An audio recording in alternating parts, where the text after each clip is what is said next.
I'm telling you every time. No. Do it. Try it. Oh, hello, Slippin' Jimmy. All right. Hey, buddy. Ooh. Kind of that. Didn't work. Not at all. When do you, Right before the cork pops.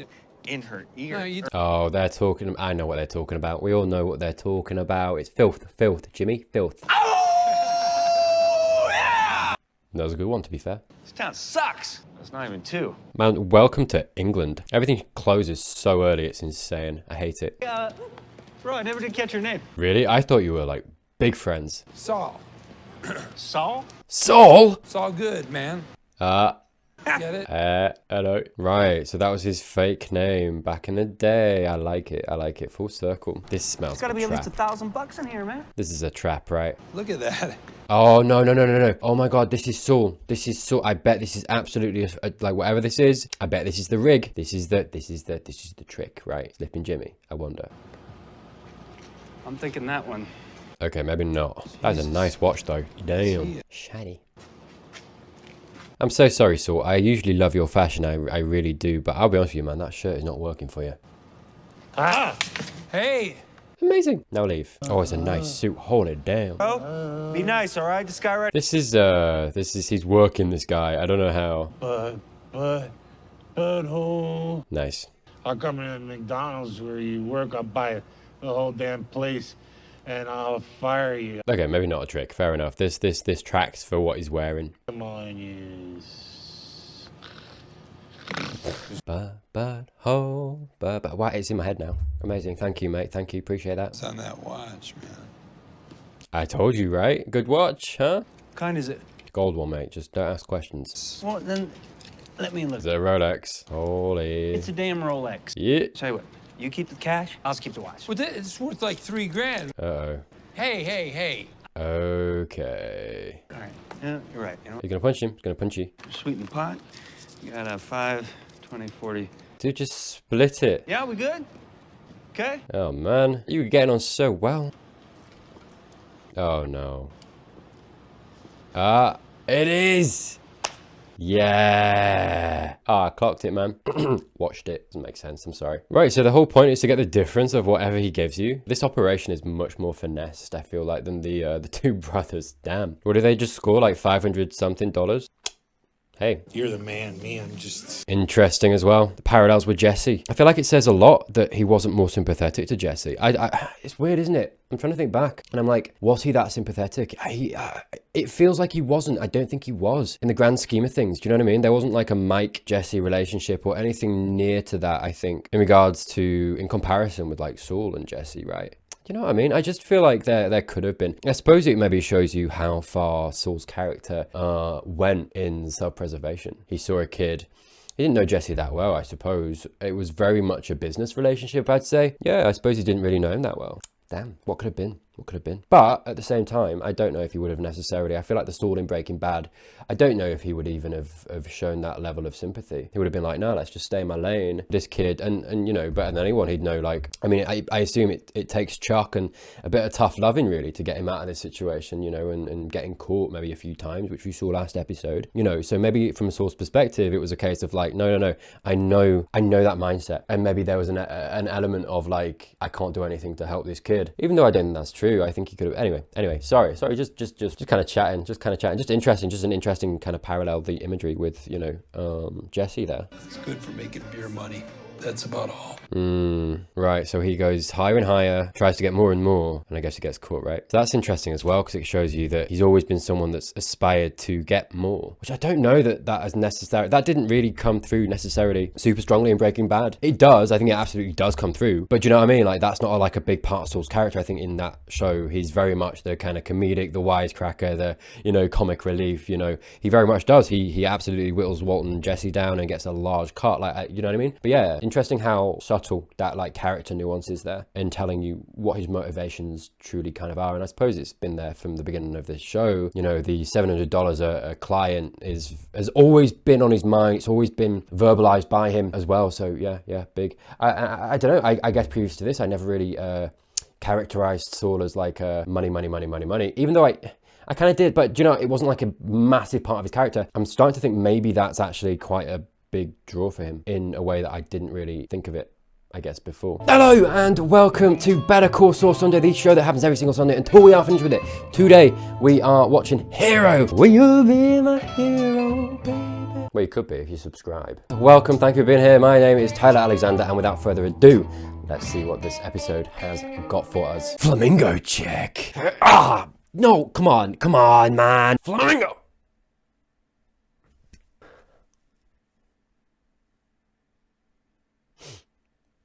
I don't know what to tell you, man. Is there? I don't have control over this yet, okay? I'm trying. I really am. Like, every single week, I just do it. Honestly, like, usually I just try it and it works out. But this is the best. This is the best I can do. I'm so sorry. We'll get there. I promise you. I promise we'll get there. On with the show. No one has to know. I mean, you could just... Hello. Yeah. I'm very never intrigued. tell anyone, would we? Let's see how this is going to go. You two, you almost ruined someone's life. Go on. Nice. No idea. Could this have been the person in the van? Oh, she doesn't care at all. Yeah. They arrested is the one we were warned about. You're going to tell him? Warned? Warned how? Fair enough. Good. Probably wiser. I wonder if his motivation is to, again, we've seen the beginning of this episode started with his motivation. That motivation, money. I'm going to be interested to see how in this episode that might be demonstrated. And I feel like it's even getting demonstrated now. And I wonder actually whether his motivation here and not telling them is to garner trust, right? And actually worm himself in there in spite of the other lawyer, you know, with Hamlin. I think he's still trying to get their business. That's where I feel like the money thing is coming in. I think that's what he's trying to do. I think that's what the motivation is here. We'll see. And once that drove off, we did what we did. I feel like he's going to come in and he's going to be like, I'm this place of safety. I know what's going on. I can fix this for you. Come with me. Our case. They'll crucify Craig. Tell her you didn't see us after all. He's got them. They're on the back foot. Now he's easing. Interesting as well how he's using the finesse that we saw from his Slippin' Jimmy days, right? That shrewdness, that cleverness. And I think we knew, you know, from Breaking Bad that Saul's clever. He's very clever at what he does, very good at what he does. But I suppose we haven't necessarily seen the level of the finesse that we saw in just that flashback and where he came from, right? And actually now how he's using that in this life that he has now, right? In this very legal life, this life as a lawyer. I think he's very much exploiting their situation to get something for himself, right? Before I found you, what were you planning to do? Good question. I'm kind of curious too. In the process of, working that out. We were working that out. Yep. Didn't have a plan. Amazing. You still got a little bit of maneuverability, all right? Yeah. And then he comes in with the answer. Kim Wexler is very good. She'll make it work. Very nicely done as well. He's not being too eager, being too quick, being like, come with me. He's like, no, you're the lawyer you have. She'll make it work. It's fine. And now they're going to identify a problem maybe with that. And he's going to be like, well, you could do this, but, or I have an answer for you, but I can't tell you that because like you have to pay for that. I'm a lawyer. Do you know? We'll see. We are not giving this back. Guys, it's that or prison. What do you mean? Not guilty. This You're money cool. belongs to us. We are. Okay. I worked very hard, holidays, all unpaid. Fair enough. I feel your plight. Just because your salary doesn't mean you don't deserve overtime. I think that's only fair. I mean, really, that's what this is about, right? Fairness, right. Just what's legal.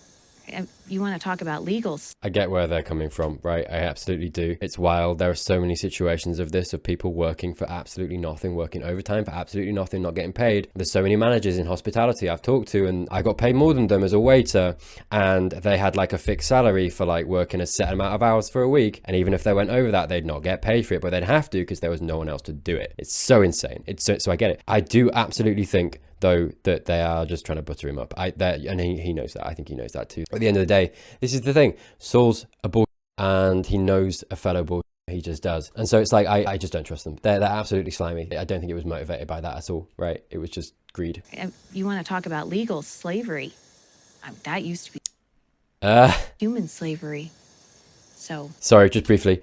Again, the parallel with Breaking Bad, that conversation between Walter and Hank, which was so interesting. And, you know, Walter being like, oh, this used to be, I think it was like was it whiskey? It was like, oh, this used to be illegal. It was a way in to try and be like, what, you know, well, why shouldn't meth be? You know what I mean? It was all that stuff. A little callback, I feel. A little parallel. Yeah, this is right up there with that.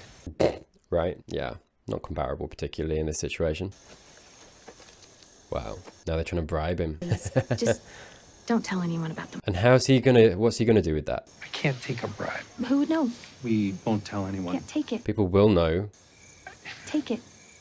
Tempted though. I can't take a bribe. He wants to. That's the Chuck coming back into it, I feel. The whole wanting to be good, wanting to do good, not to slip back down into that slope. The Saul that we saw at the beginning here would have taken that, and absolutely he wants to, but he's trying very hard. I think that I kind of see him trying really, really hard to make this work. It's so much more painful for that, I feel. Because he's trying to make this legal lawyer shtick work. He wants it, and I can tell he wants it, right? He's trying so hard. And it's just that pain. Because I know we all know where it goes. And it shows you that as much as he tries, he can't quite have that. He can't quite stay on that path. But right here, right now, he's trying hard. You know what? I can't take a retainer. There it is. There it is. For my services as your lawyer? Yeah. He's working him, man. He's finessing this. Our lawyer. Well, not yet. Not yet. I know that HHM is shiny and it's slick and this was why he came up here himself. This was why he got them out and talked to them. This was always the goal for him, coming here and finding them himself. What are you going to get from me that you're not going to get from those other guys? Passion, commitment. Who found you? I don't see Howard Hamlin ruining his $300 Gucci loafers out here. That is true. If you're with me, you're my #1 client. Morning, noon. I bet Mr. McSuit doesn't wipe his own dick. But why not? You're just, What, mate? you're the kind of lawyer guilty people hire. Wow. Oh, that's so cruel. Bless him. Oh, that's so cruel. Oh, and it's that. I feel like it's that makes him go the way he goes, right? Or maybe an element of that, because it's like, right, you want that? You think that of me? Fine, I will be that. You know, you see it all the time. You get accused of something, you're innocent, you're trying your best, you're trying not to. And you're like, fine, screw it, I'll be that person. Because you all see me like that, right? God damn. That's so cruel. That's so mean. No, don't take it and screw him, Saul, mate. That's what I'm saying. Damn, though. And sorry, again, I'm pausing so much already. I'm so sorry. But like, this just shows, again, this idea of aesthetic and appearance and how so many people judge so many people for that. I think what Vince Gilligan does with his characters is so... hey, I said that as well, right? I did say that. I think right at the beginning, I think maybe in episode 1, people perceive him a certain way. And I remember saying about the suits and where he goes, and, you know, we're used to him wearing something much more colorful, and how I kind of saw him going away of like, yeah, people keep seeing me that way, or they don't see me the way I want them to, even when I'm like clean and, you know, well dressed and like, you know, together. Fine, screw it, I'll just be me and I'll embrace it. And so it's like, you can see the first kind of touches of that here. So sorry, yeah, that was the point, that the greater point that I was kind of making was that, yeah, but we do this all the time, and it's really sad, and I feel like it's really a problem, you know. I mean, you know, it's a phrase as old as however long, you know, don't judge a book by its cover. And we've seen that Saul's so clever. The example that I draw from Breaking Bad, Jesse is so clever, so like genuinely one of the cleverest in that show, and he's so often underestimated, so often defined by his predilection to take drugs. And with the people he hangs around with, and, you know, all of that stuff. His parents saw him a certain way because of that stuff as well, without actually seeing the person that he was, the things he was capable of as a result of that. It's sad how the outward aesthetic so often shapes what is within, because of how society deems a certain person, because of how they look. It's really cruel. It's really mean. I hate it, but as much as I hate it, I'm never going to be able to abolish it from society, unfortunately, on my own, right? Like, it's a thing we have to do and come together and try and do ourselves. But it's sad. It's really sad, and it makes me feel so sorry for Saul, actually. And despite anything else, he's trying his best. I just said that, like, literally in the last pause, and I appreciate that. I can see that, and this just makes it all the harder. You know, he's coming at this from such a difficult position. This redemption story, right? This redemption story that Chuck has put him on. It's so difficult because of stuff like this. You know, he's trying his best. He's doing $700 clients, right? Not earning anything, but putting in the maximum amount of effort. And I suppose that ties back to what these guys were saying, and that money's ours. We deserve it. We've worked overtime. It's like, what about Saul's overtime? You know, he's still only getting $700. Is that enough? No, we've seen that. And so it's kind of poetic in a way that actually they're inflicting on Saul the thing that they're trying to say they are the victim of. There's kind of a poetic beauty in the writing of that, actually, and the parallels between what they're talking about and actually what Saul's experiencing here, and how actually Saul is being framed as the victim that they are trying so hard to profess that they are. Oh, hello, mate. And sorry, I'm going to go back a second, actually. Yeah, look at this. Look at how long we linger. This is so defining for his character. You're the kind of lawyer guilty people hire. Right. She says the line, linger. This is so long. Look at this. Yeah. Oh, you can see his pain as well. Well done, Bob. Oh, man. Yeah, he sells that. Well done, dude. But yeah, that's huge for his character. That's such a defining trait for his character, right there, and you can just see it in that linger, how it lingered. Please be the day you've got stamps, Saul, please. Did it make the paper? What? Hey, commonality between them. I like it. And sorry, it's interesting, isn't it? Sorry, what an intriguing, interesting start to this episode. It's interesting how back in the day, when he did things below, that weren't lawful, how he finessed it and did what he had to do and he succeeded. And now he's playing by the book, playing by the rules, same as like Walter in Breaking Bad, right? And he's failing. And it's like, if I'm playing by the rules, if I'm following societal rules and doing everything I should do, being a model citizen, being, legal, doing things the legal way and trying my hardest, because he sort of is, and I'm still failing. Do you know what I mean? Like, it's those elements of society that push people like Saul, like Jesse, like Walter to criminality, right? It's a really interesting societal conversation that we should be having, that we should have more, really. But I do feel like Vince Gilligan and this Breaking Bad universe, I feel like that's what the overarching theme of these shows is. Absolutely. Because he failed at finessing them. He failed at bringing them on as clients, right? He didn't succeed in that. Whereas back in the day, he was doing that every night or whatever it was, You assume that criminals are going to be smarter than they are. That's an interesting line too. Not the loquacious sort, are you? We can't all be as blessed as you. I like we're seeing a little bit more between these two. Thanks for your help.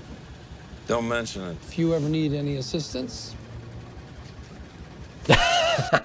What a double-edged thing to say. So if you ever find yourself on the wrong side of the law. Free at last. Nice. Hey, by the way, where's your partner? What, did you lose the coin toss? Because we expect an apology from him. You really don't want to push your luck with me, scumbag. I mean, scumbag, dude. He was right. Little slip. Just one. You're both very pretty, so. What? All right, Nacho, be cool. Be cool. I did more than what you asked of me. He did. Camping? You expect me to believe that shit? Oh, come on, man. He's serious. They decide How would to he go have... camping right after I run my little offer by you? What do you think Saul's capable of? Somebody told those people to go camping. Oh my God, you are paranoid, sir. Somebody warned them. Oh, to be fair. Okay, no, yeah, fair play. Yeah, he's right. He's right, fair enough. I forgot that. I keep forgetting Saul warned them, yes. Yeah, I'd cut the cute attitude. This is you fine. ratted on me. Oh God. Big consequences. But he fixed it. Hey, if somebody warned the Kettlemans, it was probably somebody who was worried about those kids. Oh, is he going to take that wrong? You know how much trouble you caused me? Hey, you didn't need any help getting caught, okay? The neighbor ID'd you. You were Yeah, he was sloppy. And he Yeah, covered yeah. you up, not to mention the blood in your veins. Yeah, exactly. I love that Saul's coming back at him with this. I love that because, yeah, absolutely. That's what I identified last episode. I was like, he's cleverer than that, or he should be. I love it. I love that Saul came back from a place of strength and actually, look, hey, no, I'm valuable. I can help you. You did anything even more stupid. Okay. You should be thanking this good Samaritan, because whoever he is, he did you a favor. Well, this is the thing. Nacho's going to want to use him, right? He knows his stuff and he knows the law. He knows what can catch someone, and what to avoid. And clearly, somehow, I guess, Nacho doesn't.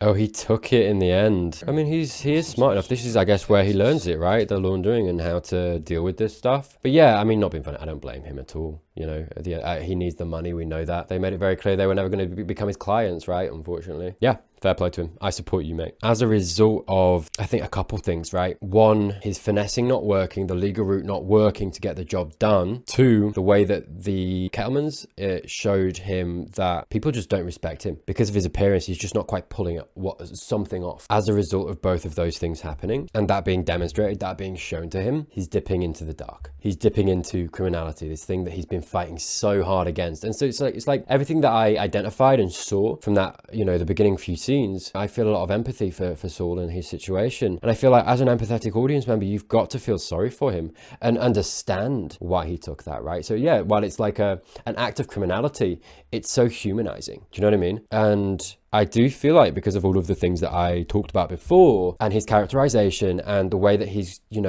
so handicapped in trying to do this the legal way, trying to do it the right way. It's not working and it's not his fault because he is trying. He really is. And I think it's there. The evidence is there that he really is. And so it's like, whose fault is that? Is it really his? It's an interesting question. But I think, bottom line, there's a lot of sympathy to be had for that descent. As small as you might think of it and small as it might be, at least compared to maybe some of the things he does later down the line. Upon this rock, I will build my church. So an interesting line, yeah. Upon this rock, I'll build my church. So maybe maybe this is a significant decision for him. You know, the first in perhaps him showing him that maybe this is what he should have been doing all along. Double-breasted or single, sir? Single. Oh, hello. Hi, okay? Of course. And, Oh, is the yellow in the background? I'm sure I've seen him wearing that, no? Cloth? wool? And again, though, a step back. I do feel like this is a step back into the light again. This decision, the first thing he does with this money is to improve his appearance, is directly feeding into what she said of being like, you look like someone who would represent the guilty. So yeah, that decision to immediately fix the problem that she saw. And it's interesting. And why wouldn't he go back and forth? I did say that, I think, a little while ago. I was like, I think we might see a little back and forth. This is a direct piece of evidence, I feel like, for that battle, that inner battle within himself. And actually here, he's like, no, I'm going to try and make it work. I've got to try and make it work. Okay, that's the problem. Okay, I'll fix it. And you can see how in his own mind, that would be a way of like using the money he shouldn't have got, that, you know, compromised himself as a lawyer, how he's spinning that into a good thing in his own mind, right? And justifying it that way too. Yeah, nice little splash of colour there, Saul, eh? What do you think? Hello. Yeah, he's putting it together. He's not there yet. He's not there yet. I think he's still trying to fit in. He's still trying to be that version of himself, right? Right, yeah. There you go. Everything that we're seeing now is trying to fix the thing that Mrs. Kettleman saw as an issue. Maybe Rhapsody in blonde. Is he dyeing his hair? Big deal. I'll wash it out in the morning. It's bleach. It doesn't wash out. Ringlets, you know, on top. You sure? You sure, Saul? Stop talking about it. Make me beautiful already. Yeah. Oh, bless him. Oh, it's so damaging. It's so damaging how, you know, because people do this all the time. People do this all the time, and I get it. And I absolutely get it. By the way, I'm not blaming anyone for this. I'm not blaming Saul for this at all. And you're pressured, and it's the peer pressure of trying or needing to fit in to be accepted. And that's so anti-community. And bless him, bless him. I have so much sympathy for him in this episode. Just for that. I think it was so important that it's shown you Saul trying. That's such a big ingredient to this episode. And the way that it's selling the sympathy and the way that you sympathize with him. Offices of James M. McGill, Esquire, a lawyer you can... The Thing is playing downtown on Saturday. Nice. Good film. Thought you might be up for some Kurt Russell action. Always. And so why don't we just grab some dinner first, my treat? Hello, hello, hello. What's your angle? I guess to thank him for... And maybe apologize, because she thought it was Nacho too. Hey. Hello, more Hamlin. Mr. McSuit. They've been keeping it consistent, at least. Mm-hmm. Oh, God. So, okay on the PR firm? Do you have a minute? Yeah. What do you mean? Hang on, no, sorry, I'm so sorry. What do you mean do you have a minute? You're in the office with her. It's been like half a minute already, mate. Where are we going? Oh, God. Even in that, sorry, and I'll make this brief because I've talked a lot already this episode. I've seen very little of Hamlin. Everything that I've seen speaks of power and influence, right? It does. It just does. I mean, for me as well, I'm also like bit of a dickhead, but you know, that's just me, whatever. Just in that interaction and what we know about her, she's very sharp. She holds her own against Saul, right? They're on an equal playing field. You know, she's always been represented as this professional woman who very much is good at her job, knows what she's doing, and is in control of the situation. That's her depiction so far in the show. And for him to walk in and you see it, she's unsettled. And we had a little bit of that last episode where it was like, even if I wanted to, you know, Hamlin won't let me. That spoke to the power dynamic between them, right? And I don't even think necessarily between them, but I think just it tells you a lot about the kind of person that Hamlin is, right? That's what I'm getting at here. And it's interesting. So I think that combined with not seeing a lot of Hamlin up until now, and this being one of the most defining, you know, because without Saul, by the way, very important. This is the first scene we've seen Hamlin in without Saul. Right, and Saul is Saul, and Saul, despite any power dynamics, will just be Saul anyway. So you can't really see it when he's there. So it's interesting when he's taken out of it, actually how the dynamic is. And she's, I wouldn't go so far as to say scared yet, but I think there's definitely an intimidation there, and that tells you a lot. Without doing much, it tells you a lot about who he is, and it just intrigues you. It intrigues me to find out more. All right, what's the game though? Hammer boy, hammy baby. Hey, why not? I mean, that's my suit. Right? Oh, is he on the billboard, Saul? No, you're not. That's our logo. Oh my God. What the hell is he thinking with this? Oh, Saul. That's one way to put it. Oh man. To be fair though, he absolutely gives off this guy's vibe. He absolutely does. Fair play to him. He got it. He got there. You talk though. Really? You're the one he called when he found the Kettlemans camped halfway up the Sandias. He's really forcing my hand here. I feel like this speaks to Hammy Baby's ego. I think his ego is getting attacked a little bit here. He's like, no, that's mine. Doesn't like that, right? This is the second time in the show we've had this. Came from Chuck the first time. Very interesting. Sorry, I've just noticed. Yeah, it did come from Chuck the first time as well. Hamlin didn't go to Saul about it. He went to Chuck. This time he's gone to her. He's passing this message on, this same message through different people. It's interesting. I think that tells you he doesn't like doing his own dirty work. I think there's a power thing there too. Again, it's going back to this thing of power, I think, that I see in him. And it's like, I'm not going to do it myself. I'm not going to dirty my shoes, you know, tramping through that mud. You go do it. But yeah, again, just that subtle little character moment again tells you something about him. It's also like he's not dignifying meeting Saul face to face, because that gives Saul some element of power in that. If he comes to Saul himself, do you know what I mean? He's like, no, I'm not going to go to him. He comes to me. Is that the small fist? Use it's 3 arrows. I pressed it. Now you feel it? It's nice that I do detect, yeah, look at that, genuine friendship here. It's very nice. It's sad as well, and it makes me wonder. I kind of hope this does go parallel with Breaking Bad at some point, and she's still around. Because like, compared to this, like, who did he have in Breaking Bad that we know of? Not really anyone, right? So I hope that she was still there. Yeah, sorry, I'm so sorry. This has been such an episode for pausing, but yeah, I'm just realizing stuff as I go along, I suppose. But like, I do feel like Hamlin not being in the show is actually very, very on purpose character-wise, and I think that in itself feeds into what I was saying before, in that, like, the reason you're not seeing him is because he has all of these minions to go and do the things for him. And actually does another thing, because it tells you a lot about how he thinks about Chuck, and actually how I think he respects Chuck, because he went to see Chuck himself. Not only that, he respected what Chuck wanted in putting the technology in the mailbox, right? Because Saul didn't believe him. He was like, what? He did that? You know what I mean? And so, like, yeah, I think all of that stuff, it does. It's depiction of the show. It does. It just speaks to this man of power, and a man that likes his power as well, and doesn't give it his respect easily. I think Chuck's got it for sure. Is this cease and desist? Yeah. Amazing. How was he? What the hell is with that billboard? It's also very interesting how that billboard is in stark contrast again to, you know, his Saul billboard. Yeah, I do feel like maybe he could have been a little bit less heavy-handed over it. I think there was a little bit of ego from Saul's perspective there as well, in that he made it exactly, even the logo, right? He didn't have to do that. You're turning yourself into a little Hamlin clone. I mean, why are you making this personal? It's not personal. Feeds into that thing of like, yeah, just be yourself. Big element of that, this episode. Again, even back to the flashback, right? I think in the future, the Saul that we know from there, he embodies more of what we saw in the flashback at the beginning of this episode and embraced more parts of himself. I feel like very much what he's trying to do now is to suppress those parts of himself. And so I do think this episode, at least so far, the big theme has been this struggle with identity. It's right at Hamlin's exit. You know he drives by it.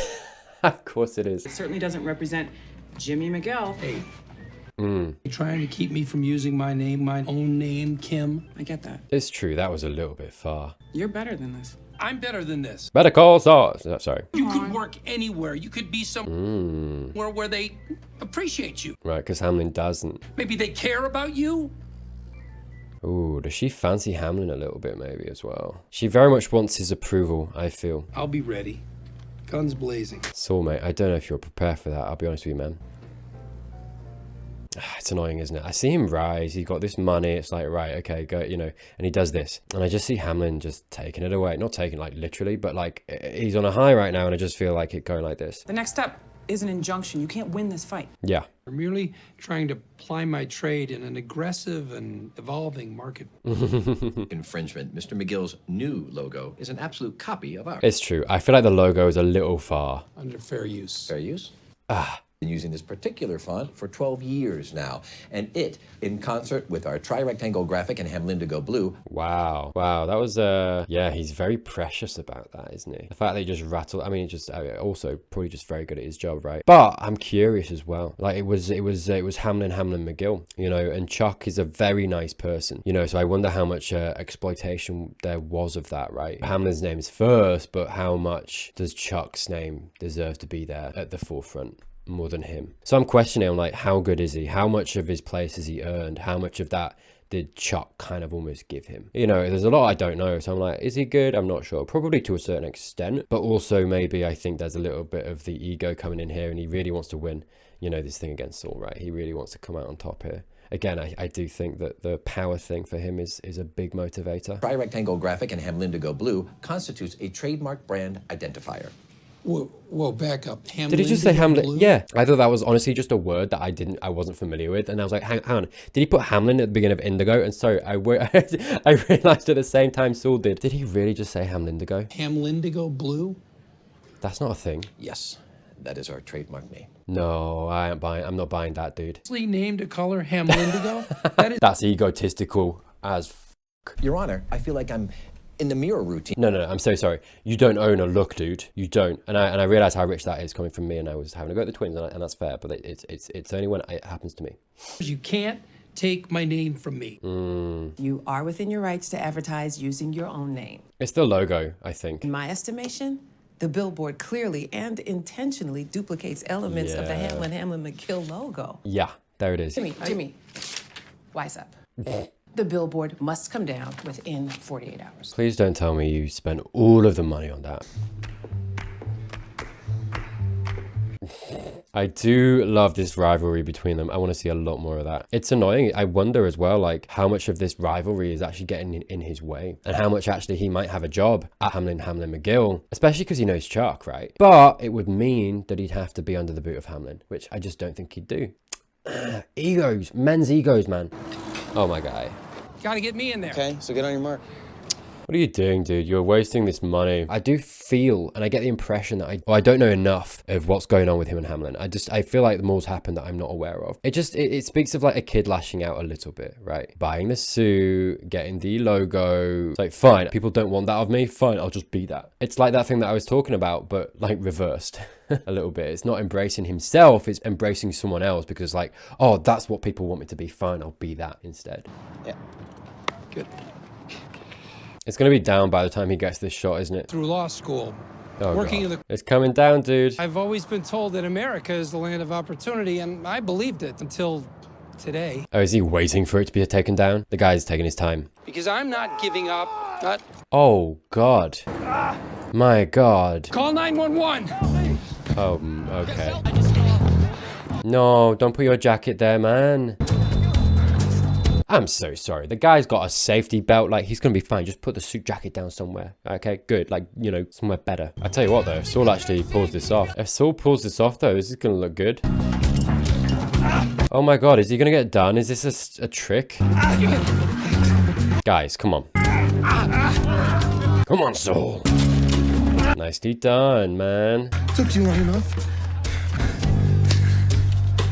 Oh my God, it was him. Okay, okay, amazing. I was scared, yes. I mean... Now it's on the news. Okay, I'm an idiot. That was a clever plan. Nicely done. That's a clever plan, dude. This whole thing was a publicity stunt. It's gotta be. Yeah. I don't think anyone's gonna actually buy this. Yeah, no, they are. It's really clever, man. People love a hero. They do. The whole thing's a damn stunt. It is. Oh, he's gonna expose it. He seems that kind of petty. She liked it. Nice. No, he's gonna expose it. He's got so much money, so much resources. He's gonna find the guy and just be like, hey, how much money? I tell you what, though, yeah. Forgetting business, maybe. You have 7 new messages. Oh, I'm like... Messages, press 1. Is it all from Hamlin? Oh, no, it's all from Hamlin. Message received at 5:40. No, good. Okay. Oh, I bet Chuck is going to be like, what did you do? I think Chuck's going to see through it too. It's just showmanship, Chuck. Yeah, he knows too. Right. He's preparing. Yeah. The phone's ringing off the hook. That's great, Jimmy. So sorry, because he has money, right? Chuck has money. So is the whole no electric thing, no, fridge, freezer? Is that whole thing because of like electricity? Is it because of his whole shtick, right? With the mailbox and putting things in there and no technology and all that stuff. I wonder. I just needed to get my face out there. Oh man. I don't see the journal here.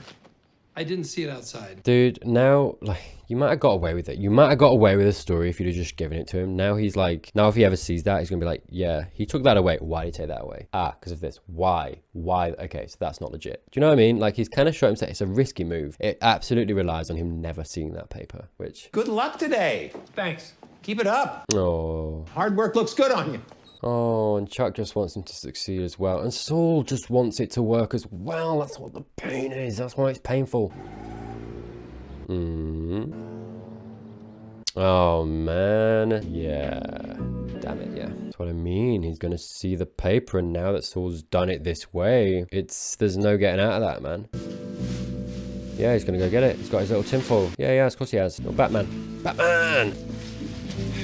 Batman with like 0 stealth. And if he went out during the day. You know what? There's a lot of holes in that, I'll be honest with you. Fair play. What is his thing? Sunlight, huh? Oh, dude, you really want this paper, huh? Right, the electric in the wires, yeah. It's electricity, isn't it? Dude. And he's very honest. He's got to leave that money. Yeah, that looks insane. So interesting. What is that? Yeah. There's no chance at all. He knows straight away that was a stunt. Now he's going to work against Saul. Not knowing everything that we know, and the series of events that put him on that path, and the empathy that I have. And I feel like that's been, promoted in the audience, right? By the way that this episode has been structured. I think structure in this episode has been really, really clever, really, really good. That's the reason we, as the audience, feel that empathy. Chuck in the show not having that, absolutely gonna come down hard on him. Gonna have no sympathy. Man. God damn it. Just chill, my friend, okay? Yeah. All right. Yeah, very interesting things, I think, this week from a character point of view. I think we've got a lot actually from Saul, mainly. A little bit from Hamlin, which I'm really glad for. I really want to see more of him. Actually, not as stoic and calm, I suppose, as I thought he was. It's interesting. Again, not seeing a lot of his depiction, and I do feel like there is a simmering anger in there as well. I think there's a big ego in there. I mean, hey, lawyer, right? At the end of the day. But yeah, a little bit petty. I think the Hamlindigo was actually a big character tell, I guess, as well, and he does come across as quite petty, which I think comes across as less than powerful, right? You can exploit that. Really big episode for, at least for me, for sympathizing with Saul. I think I was there anyway, but I think this just really drives that home. But then having Chuck and arraign him in that situation, looking at that, the exact same thing we are as the audience, but obviously coming at it from a completely different way and without all of the context, all of the added context, which no one in the show would ever have, because you're not going to see those kinds of things. You're not going to see that insecurity from Saul. You're not going to see the earnest way that he's actually trying to make this work and do it the right way, and how we've been shown repeatedly in this episode how that doesn't work, doesn't get the job done, and how actually going against the rules, going against the law and doing things a little bit dirty gets it done. And so that's such an interesting way to frame it all, because then, yeah, like you say, as the audience, it's like you excuse the bad thing. It's also interesting as well, and contrasts against Breaking Bad, because like quite often in that show the bad thing ends with someone dying, or something like that, a little bit more sinister, insidious. No one's getting hurt in this, right? It's all just getting prestige, gaining clients, gaining more capital in regards to business and becoming a lawyer and doing all that stuff. Do you know what I mean? So it's interesting. It makes that much more of a conversation that you can, I guess, get behind Saul with, as opposed to like maybe Walter or Jesse when they were killing people. So that's interesting as well. I think it makes it much more sympathizing. It means I feel like as the audience, it gives you that in to empathize a lot more with these kinds of dilemmas, these situations as well. Yeah, really beautiful episode for seeing a little bit more into Saul and actually just getting the audience more so on its side. I think we all are anyway at this point, right? Where you're going into Better Call Saul, but yeah, you really see that this episode. And again, setting the building blocks going forward, getting a bit more Hamlin. Love that. So yeah, we'll see. Anyway, that was Hero. Thank you very much for watching. If you've enjoyed this, you're not subscribed, please do consider doing that. That helps me out a great deal. Hey, help me out with the algorithm, comment, all that stuff, even if it's to say you hate it, because that helps me as well. Don't say that, please don't. Try not to. Try your best. All right, that's all I'll ask. Thank you, as always, to my patrons, my beautiful patrons. Thank you so much for your support. Thank you as always to everybody else as well. And hey, we will be back next week with another Better Call Saul Sunday. Make sure you're here. I sure will be. All right, I'll see you later. Bye.